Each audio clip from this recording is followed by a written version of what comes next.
I'm Julian G. Simmons, and this is Our Gen Pod.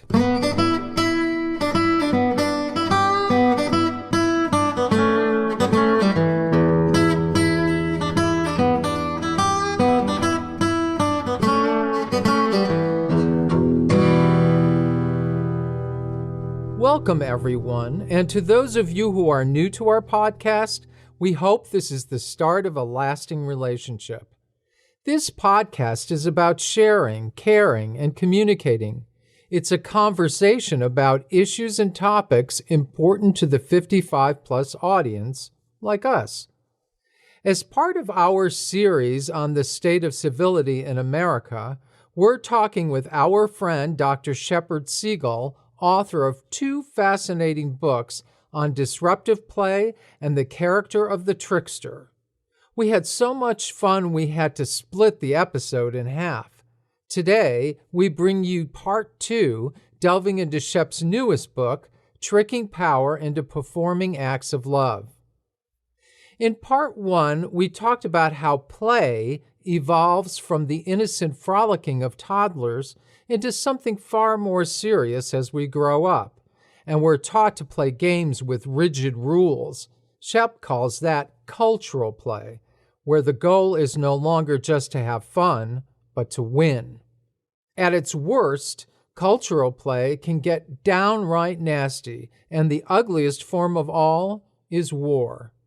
Finally, Shep introduced us to what he calls disruptive play, when characters called tricksters break the rules and shake things up. He admits those tricks might seem a little bit rude, but he says sometimes that's called for when society gets out of hand and civility starts to break down, like today.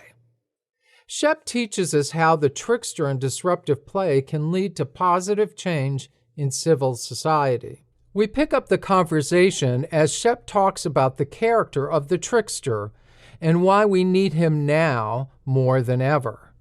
If you haven't heard part 1, you may want to listen to that before starting this episode. It's a lot to take in, but it's also a lot of fun. Here's part 2 of my conversation with Dr. Siegel.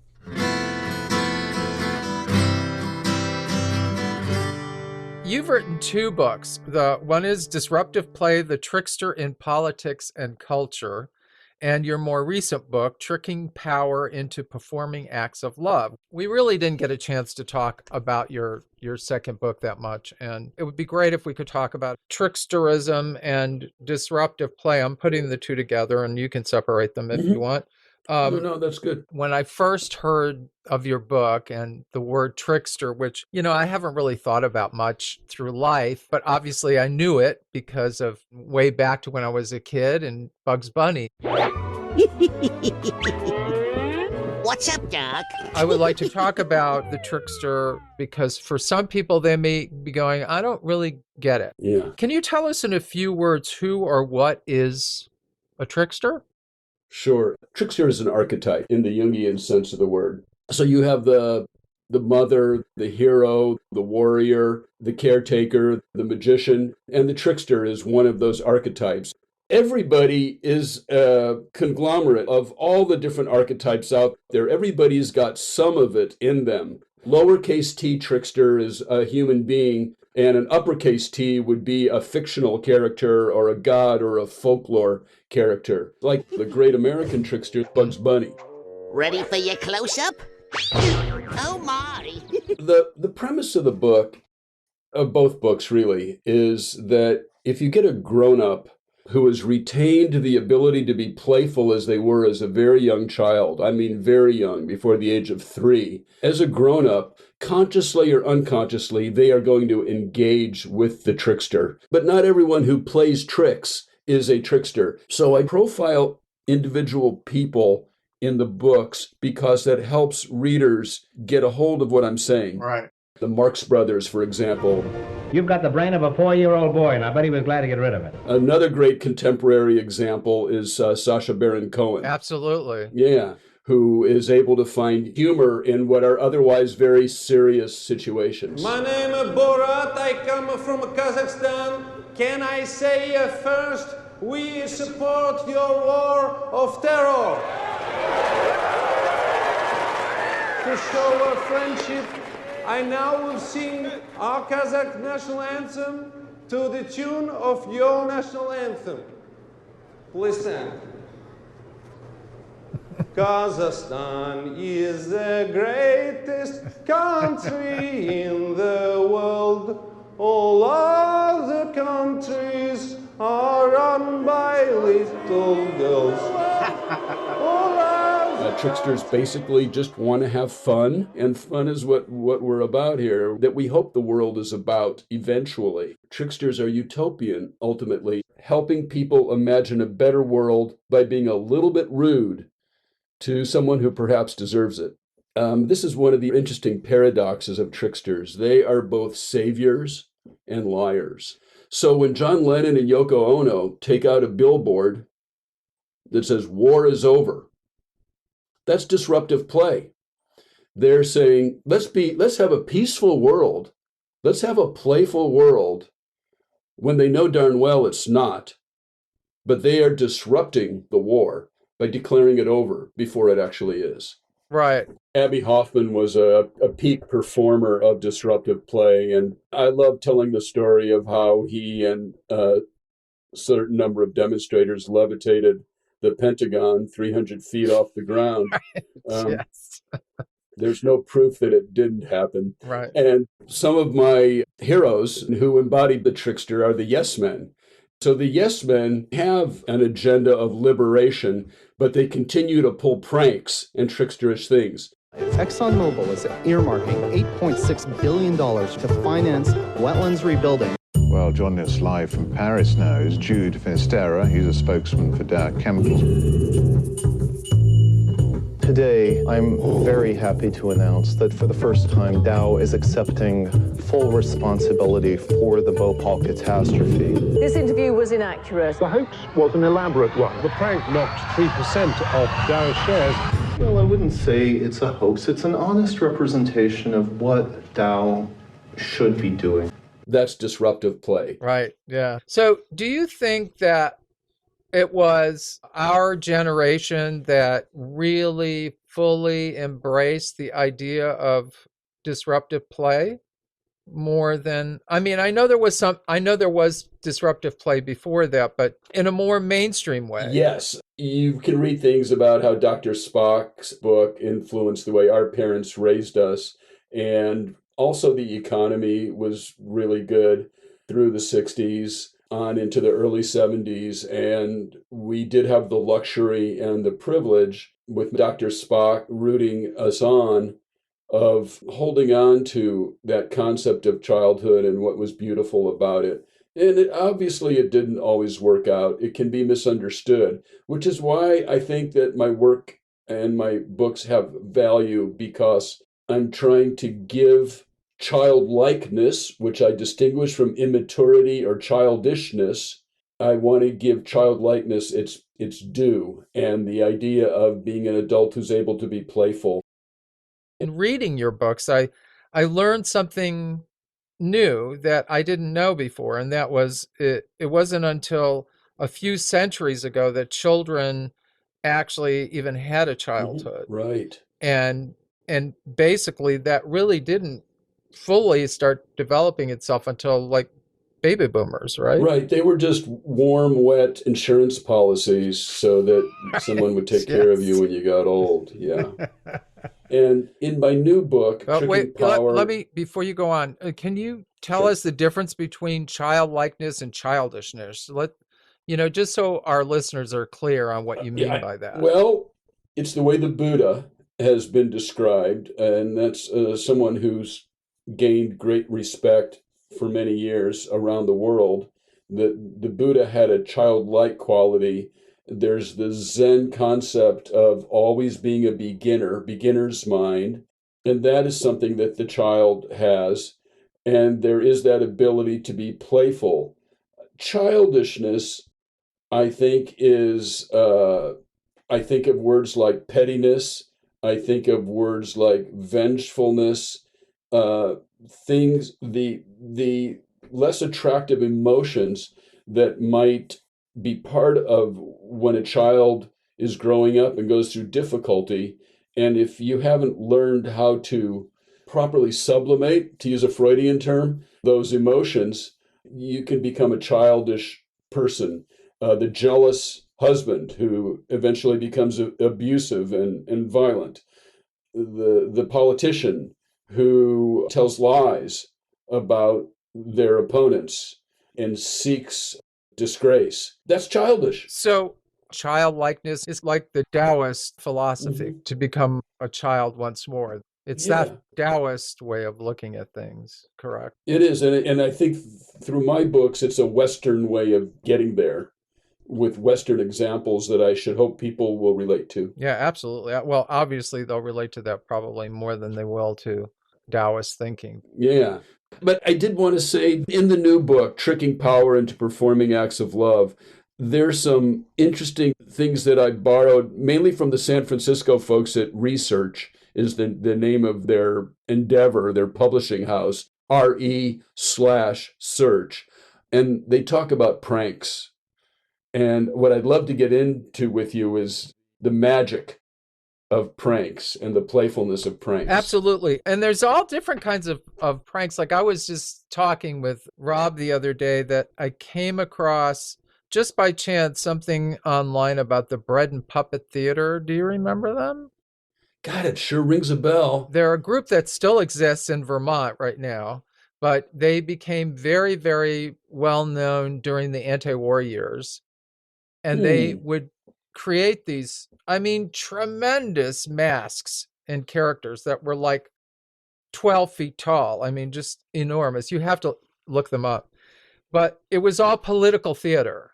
So they would make these amazing statements without really saying anything. Verbally.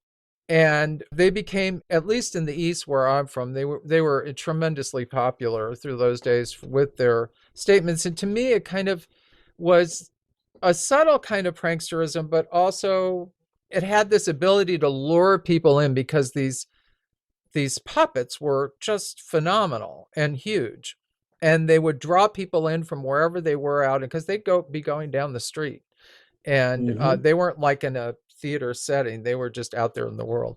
You talked about the 60s in relation to when you were in high school in, I guess, Palo Alto, correct? Right. Talk about your, you spent some time on that in the book, and let's talk about that a little bit. Tell our audience about your experience in the 60s. Well, sure. Or was it 70s? 70s. Well, sure. And of course, it's somewhat amazing given that I'm only 35 years old. But yes, that's what I was wondering looking at you. Okay. But Trickster's time travel. So, I traveled back there, and I was very fortunate that my father got a new job. He was a general contractor and got a new job in the Bay Area and moved us from Chicago in 1962. I really was quite young, but was there for the 60s to experience all the exciting and wonderful things that happened in the Bay Area. And to connect it to the Bread and Puppet Theater that you just talked about, the San Francisco Meme Troupe came to mind when you said that. And they were this wonderful guerrilla theater. Guerrilla theater is a really great example of disruptive play. And then there was the Chicano version, Teatro Campesino, which was a sibling to the San Francisco Meme Troupe, who would do very political theater, would attend demonstrations, would lure people in, as you said, and with the magic of their acting ability, their costumes, their plots, and their scripts. So that was something that really inspired me, to the point that when I was in college, I joined a little guerrilla theater group with people I still knew from high school, in fact. And I do remember that one play we did where I was a hippie at the point that I had very, very long blonde hair. So I got to play Trisha Nixon in a satirical play that we did. I'm sorry, I laughed at that one. Trisha Nixon. Certainly a high point of my youth. And our high school, Palo Alto High School, was very active during the Vietnam War with the anti-war movement. And that's really, I owe it to them. That's how I was introduced to Dada through some of the more radical students And so you know how there's high school rivalries, and it's usually from the football teams that are rivals, from one high school to another. So there were 3 high schools in Palo Alto, but the other one that had deep roots was not as new a high school, was Cubberley. And so the radicals at Cubberley were organized along Marxist-Leninist lines, and they had a central committee and they had a hierarchy. There was a professor, Bruce Franklin from Stanford University, who was kind of coaching them on running a good communist left-wing anti-war approach. And our high school we were the pranksters. We were anarchists. We were Dadaists. And we took that approach. So we were more influenced by, John Lennon than Vladimir Lenin, or Groucho Marx and Karl Marx, to steal something from a Firesign Theater. And we pulled various pranks. We did actually shut the high school down 3 times through our anti-war demonstrations.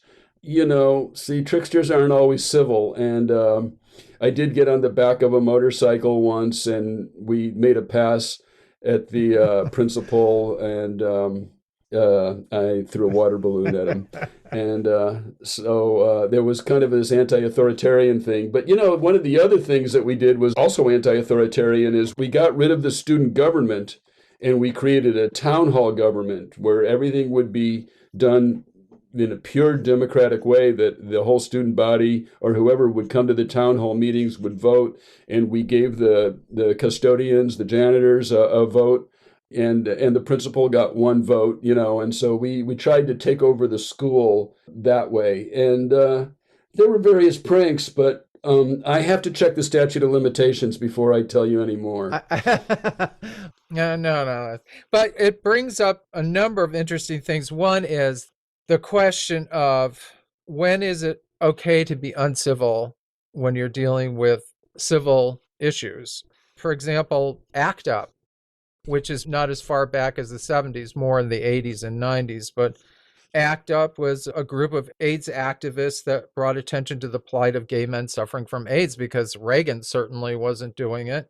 And I was not personally myself involved in ACT UP, but I was a huge supporter of the things they did, because my brother had AIDS and died from it.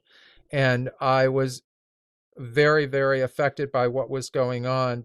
And they would do things that were really in your face, that were very disruptive, that were very, people would say, completely uncivil. But there was a point to it. Yeah. There was a point to show that with ACT UP, the idea of doing something so appalling to some people was to bring attention to something that was wrong in our society, and that was a group of people who were being ignored and who desperately needed attention, as far as I'm concerned. So how do we as a people say, yeah, that's okay, when we're always talking about being civil? So does that make sense? Yes, it does. And AIDS certainly spoiled the party, didn't they? So let's talk about what was happening in the gay rights movement before AIDS. And once again, being in the Bay Area and being around the Castro Street culture. You had Stonewall in New York as a moment that in a way birthed the movement. But what I recall most is seeing the party atmosphere in San Francisco, and a lot of gays moving there because it was safe. And in that safety, there was a ton of playfulness and these amazing parades and people dressing up and people feeling safe to be very, very, very playful. So I would hypothesize that they went through the trickster cycle of engaging with the trickster. And then when AIDS hit, it all got very serious and unplayful all of a sudden. So many people were dying. It was so tragic. Yet then you get ACT UP, which still had a remnant of that playfulness and turned it into pranks, or if not pranks, what you called in-your-face political actions, guerrilla theater actions. And I'd love you to give some examples. For example, ACT UP at one point created this giant condom, and they put it on Jesse Helms' house, and talk about the double entendre, the whole idea of, well, you're bringing sex out for everybody to see when you put this condo there, but at the same time they're saying we need protection. That was the message Sure. of it, is like, protect us. Right. That was the symbolism of Yeah, it. which is quite wonderful. I want to ask you, going back to the levitating the Pentagon thing, which I think is wonderful, but it made me wonder about false news, or what our ex-president called fake news all the time. But the truth is being twisted around so that it doesn't look true anymore. And it's actually been very clever in how that has influenced millions of people. So in the idea of tricksterism and disruptive play, and how tricksters have used things that are lies or not true, and they've played with them, or they've taken truths and played with them, where does, in its purest form, where does tricksterism fit in to this world that we're in right now? Yeah, this is you're asking a question that I am still pondering, because the more playful aspect of fake news, the Yes Men put out this paper during the George W. Bush thing. They did a fake New York Times, in which, the minimum wage was raised and the war in Iraq was over and all this good news. And it was a prank, it was a joke, and people could realize that it was. But much like the Yoko Ono, John Lennon billboard, "War is over," it was that same spirit of just imagine these good things happening. So I think that's part of my answer, but I struggle with this a lot, because there is so much propaganda, let's call it that, and fake news that is harmful. I was on an online celebration of the 20th anniversary of the research book Pranks. This is an amazing collection, and it's an amazing book. You can see how much I've referred to it. And it was an online celebration of its 20th anniversary, and some of the people featured in that book were in this online. And I asked this very same question you just asked me. How can you use fake news as a consciousness-raising prank when fake news is being used for so many things that are demeaning what we're about and what we need to do politically? And the answer I got was that the true trickster has a pure heart. And that if you do your pranks with a pure heart, you will get the better outcome. Do you think that cuts it? I think it's a start. It did at the moment, but yes, there's much more to be contemplated and thought about in this. You're asking a great question, and I have yet to really find a great answer for you. Okay. Although there is a place. I mean, there is a place for the trickster, and I would just refer to the Yes Men. People, look up the Yes Men. They're amazing, and they do something called the Trickster Academy. And pay attention to what Sacha Baron Cohen has to offer. In your second book, there's some fascinating characters, the stories, like Lord Buckley, who I was, after reading your book, I had to go online and watch some video clips, the ones I could find on Lord Buckley, because I just... Oh, good for you. I didn't know about him, and I thought it was fascinating. The most famous person to have never become famous. Right. I mean, and you can just tell how smart this guy was, and who lived this chaotic life. And that's always a sign of genius to me. Genius and madness are very close together. I was thinking about, when I was still doing PR and marketing, a few of us came up with this idea of doing this event at the Roxy. And we got Robin Williams to MC the event. Oh my God. Oh my God. And I just bring him up because you talk about him being a trickster, Andy Kaufman, all those. I didn't spend a lot of time talking to him, but I just remember backstage this energy emanating from him, this like almost insanity coming from him. You could sense his whole thought process happening, and how he worked his energy up to make something special happened. And he was in this flow. That's exactly, that word is so perfect, because he was in there, and he was in there by himself. Yeah. And he was so in touch with it. Well, being playful too. Amazingly playful. Just silly playful. Yeah. I mean, he couldn't help himself. Yeah. The day Robin Williams, I had a job, and the day Robin Williams died was the day I decided to quit my job and write these books. So he was that kind of an inspiration, and it was that kind of a blow when he died, and that was it. And I said, okay, I've got to be true to this original calling that came to me at a very early age. I'm thinking about another young man, Alfred Jarry, who was an enfant terrible in France and way ahead of his time. And he invented Dada 20 years before it actually happened. And 15 years old, he had a terrible, terrible teacher in his school, his physics teacher. And so he created a puppet show that mocked his physics teacher. And he translated the physics teacher into the King of Poland. And he wrote the oh my God, okay. He wrote the Ubu plays, which are considered a masterpiece of absurdist. I might add, he wrote these when he was 15 years old. Wow. And they're absolutely famous. The King of Poland was a merciless murderer. He did terrible, terrible things. Yeah. And so he is kind of represented the dark side of a trickster type. And it's really interesting because one of my favorite movies, and a movie that I do a little analysis of in the new book, is Being John Malkovich.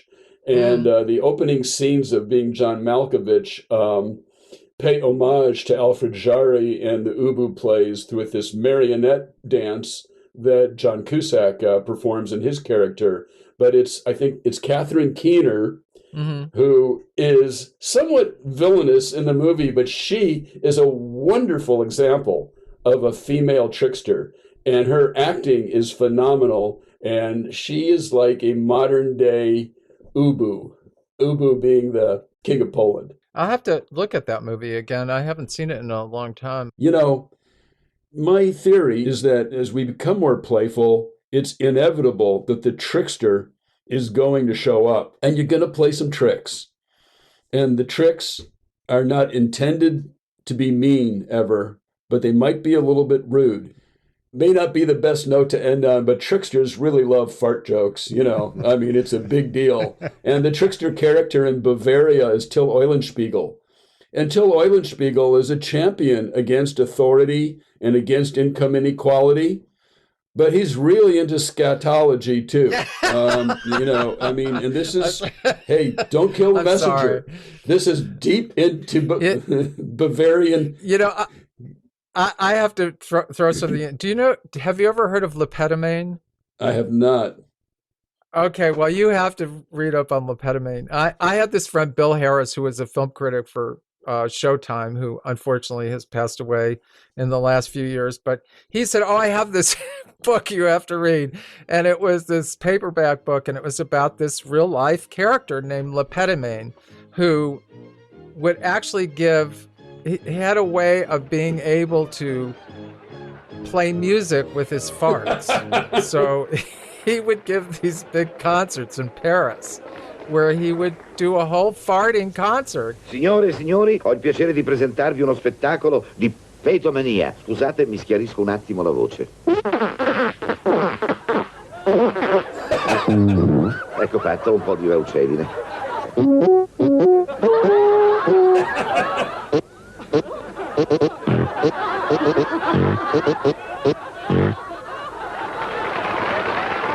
And I thought, oh my God.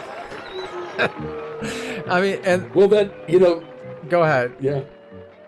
Well, that's just perfect because, as I was saying, Till Eulenspiegel is deeply embedded in Bavarian folklore. So not just Germany, but Switzerland and other parts of that region, to the point where Johann Strauss wrote a symphonic poem called Till Eulenspiegel, and there is one part in it where a French horn, and this is a respected part of the classical repertoire, where the French horn does what is clearly a fart sound.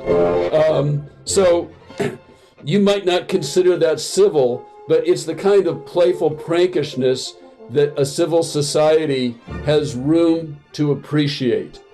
Coming back to civility again, I think that our society now is so off kilter. We're trying to figure out here how things have gotten so out of hand, how there's this pandemic of incivility that is going around, and it affects every aspect of life, from the most basic to the most complex, which is one of the things we're learning here. When we talk about our values, or whatever's left of them from our youth, I mean, when I think about nature and society now, when I was a kid, I used to take classes. My brother and I used to take classes at the Museum of Science in Buffalo every Saturday. We took everything from ornithology to Egyptology. And in summer, we went to nature camp. So I learned a lot about nature, and I'm so happy that I did, because it's given me tremendous respect for it. But not just respect, perspective. And I think that our society has lost perspective on where we fit into the grand scheme of things. Right. I think I haven't quite figured it all out in my head, but I think that's one of the reasons that we are so off kilter now, is that we have just lost perspective. Julian, I think that the historical moment we're in right now, as dire as it is, between the environment and war and income inequality and all the isms that we're challenging, I think it's a good time to talk about utopia. Tricksters are utopian, ultimately. That really is a big part of what I'm about. I'm a utopian, and so I tend to talk about the political, social vision that I'd like to see us get to. If we were playful more often, it's a component of what it takes for human beings to become a better animal, so to speak. I think playfulness is nutritional, is socially nutritional. And we're going to get there. It's interesting. We were watching Ken Burns' Ben Franklin documentary, and the Declaration of Independence is the idea of the pursuit of happiness. And I think that we have forgotten that along the line, what it means to be happy. But I also think there's also a difference between pursuing happiness and living a fulfilling life. And I was reading something recently about it where happiness is more surface, and a fulfilling life is accepting that life has its ups and downs and that things aren't always perfect. Right. But that people who pursue a fulfilling life are actually happier than people who pursue happiness, if that makes sense. Oh, yeah. I like that. Yeah. And you get your, eventually you figure out there's cycles, and you got your ups and your downs. And hopefully neither of them get out of hand. I think that's called manic depressive, right? Right. Or bipolar. Yeah. I wanted to ask you something you say at the end of your book. You said American society is currently in a liminal state. And I found that to be such an incredibly accurate summation of where we are at this moment in time. If you could just define what liminal is for the audience, in case they're not familiar with the term. Sure. And this is my layman's understanding of it, but it's a term that is used a lot in anthropology. And what it means is that a person or a culture or a society are in a moment of transition, and they're leaving one stage and they haven't yet entered the next stage. So adolescence itself is a great example of liminality.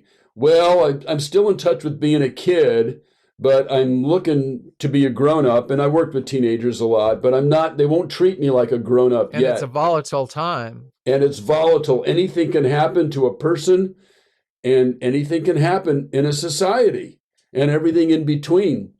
So when I used to train other teachers and work with adolescence, I would describe it as a river. And on one side of the river is your childhood, and on the other side is grown-upness or adulthood, if you like. And you got to swim that river on your own, and we can coach you, and we can teach you, and we can give you advice. But you've got to swim that river of liminality on your own, and it can be dangerous. There can be rapids. There can be things happen to kids in their adolescence, and some of them, the point where they have fatal accidents, and so forth. So that's liminality in a very human sense of a human individual. And I think as society goes, I don't think it's too much of a stretch to say that most of us in this country anyway, I can't speak for other countries, but most of us are trying to figure out where the heck we are headed, which would be just my way of describing the liminality of the moment. And my 2 cents are in those books. Well, exactly. And I was so impressed by what you said there at the end about being in this liminal place, because you don't hear a lot about it. I think everybody knows it's there, and that the stress it's creating in itself creates incivility. Yeah. Because fear can create incivility. Right. Anger can create incivility and all of that. But I want to thank you for being with us. I really, really enjoyed talking with you. Likewise. And I hope that you'll come back and visit us again. Where can people buy your books? Well, hopefully the link is there on your page, and the soft cover, which I recommend because I have illustrations in the book and pictures of people you're going to fall in love with. And so that makes the paper version something you're going to want to have. And I recommend indie books, support independent booksellers, or bookshop.org, and you enter your zip code, and that'll tell you where the nearest independent bookstore is that carries your book. But Barnes & Noble and Amazon will also have it. Great. Hopefully. I really hope you'll have me back. I really would love to continue this conversation. Well, you can't go yet, so just hold on. Not so fast, buckaroo. Oh, all right. Well, edit this to the end. Okay. Go ahead. I got one more thing.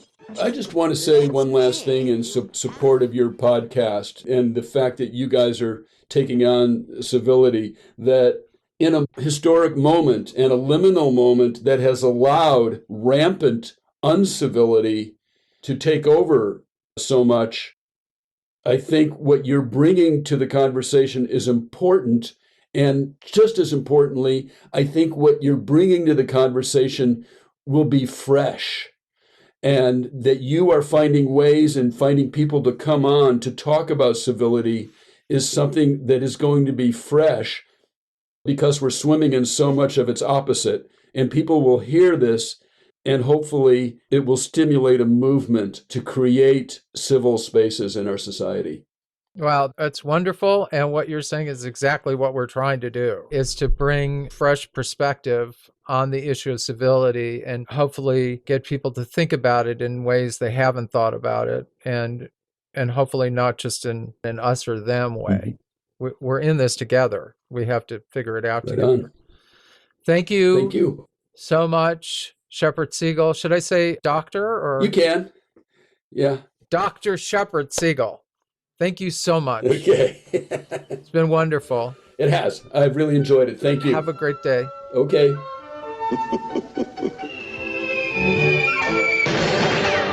Well, like the man says, don't take life too seriously. You'll never get out of it alive.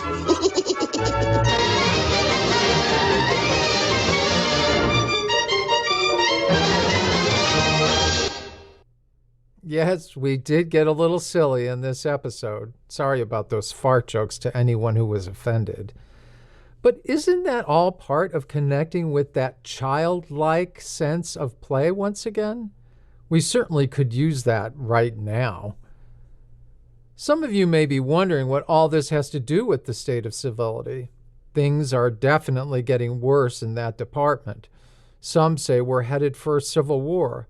But I can't really think of a better example than President Zelensky, the courageous leader of Ukraine, who came to that role from a career as a comedian.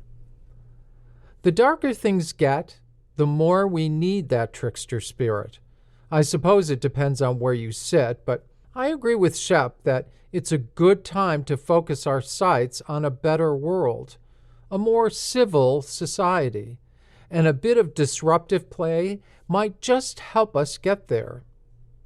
As I said, this podcast is a conversation, and I'm sure many of you have some thoughts after listening to Shep. We want to hear what you think. There's a new cool app on our website, rgenpod.com. Just look for the little yellow circle with the microphone at the bottom of the page. Click on that, and it takes you to the app where you can record a voice message that goes straight to our mailbox. Don't worry about how you sound. You can always delete and try again, and we'll edit out the stumbles anyway. Rob does that for all our episodes, and I do appreciate his hard work. You probably noticed we've been slow to get these episodes out lately. We have been busy. We have some great interviews in the pipeline, and we're working hard to pick up the pace and bring them to you. But the truth is, we're struggling and we need your help. You can help us by doing these things. Follow us on social media, including Facebook, Instagram, and Twitter. That way we know you're actually interested in what we're doing. Like us and rate us on your favorite podcast platform. The more stars and likes we get, the more new listeners are likely to discover the podcast. Share the podcast with your friends and family.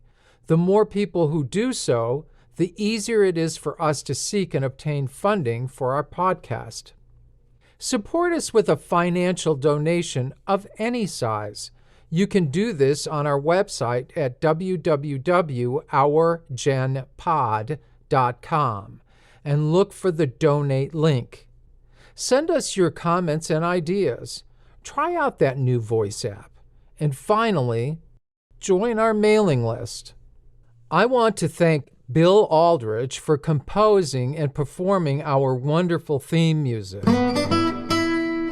and Rob Wilson, our director and co-producer, for his incredible talents and his tireless dedication in getting each episode ready. Thank you both. And here's a comment on civility from our own Bill Aldrich that we want to share with you. Hi, my name is Bill. I live in Boston, and I had a thought today. Remember when people dressed nicely? When men and women went out, they would dress nicely. Those things seem silly now, but there was an unspoken respect, I think, to others in that. Perhaps civility started waning when casual day happened. So now people have no concern whatsoever what they wear or when. It seems to me that we don't care and don't want to care, which I wonder it may reverberate into other social aspects. And that is my thought.